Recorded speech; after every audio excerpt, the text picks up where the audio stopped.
দর্শক আসসালামু আলাইকুম।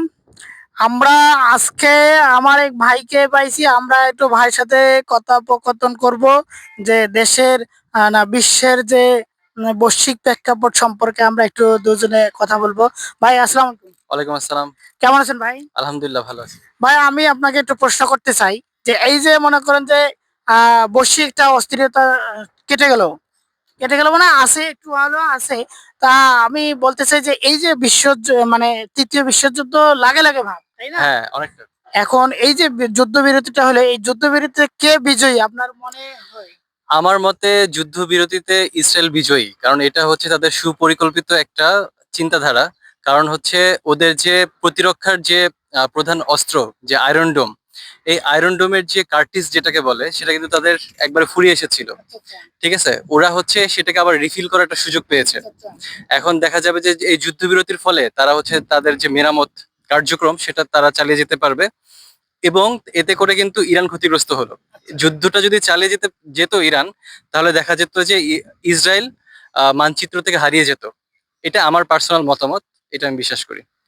আচ্ছা আচ্ছা, এই যে ডোনাল্ড ট্রাম্প ইনি যে হঠাৎ যুদ্ধবিরতি ঘোষণা করলো, আবার তার আগে আবার তিনটা বোমা মেরে গেলো, এর মানে বিষয়টা যদি একটু বলতেন এইটার।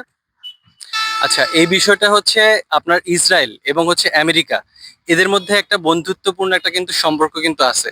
সে এটা কিন্তু খুব অনেক আগে থেকে কিন্তু চলে আসছে।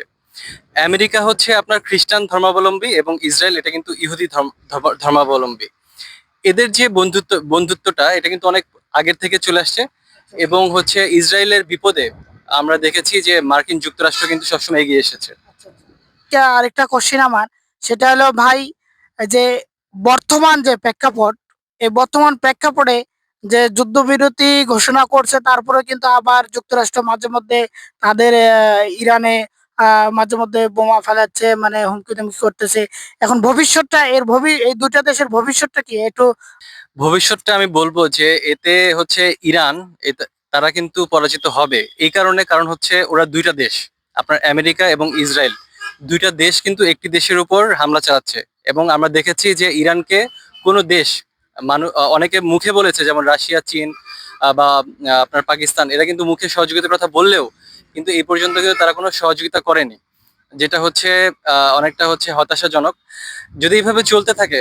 কারণ ইরান একটি মাত্র দেশ, তাদের যে নিজস্ব প্রযুক্তি, এই প্রযুক্তিতে তারা যেভাবে সাহসিকতা দেখিয়েছে, যেভাবে তারা প্রতিরক্ষা দেখিয়েছে, এটা কিন্তু খুবই আহ, ভালো। মানে তাদের যে নিজস্ব প্রযুক্তি, এটা কিন্তু অনেক উন্নত।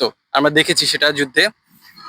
তো যদি এভাবে চলতে থাকে তাহলে আমার মনে হয় না যে ইরান পেরে উঠবে। কারণ সেখানে হচ্ছে দুইটা দেশ, আর বিপরীতে আছে শুধু ইরান মাত্র একটি দেশ। ভাই অনেক সুন্দর কথা বলছেন। দর্শক, আপনাদের কাছে প্রশ্ন থাকলো যে এই যে ইসরায়েল, ইরান আর যুক্তরাষ্ট্রের মধ্যে সামনের সম্পর্কটা কেমন হবে, অবশ্যই আপনারা মতামত কমেন্টে জানাবেন। আল্লাহ হাফেজ।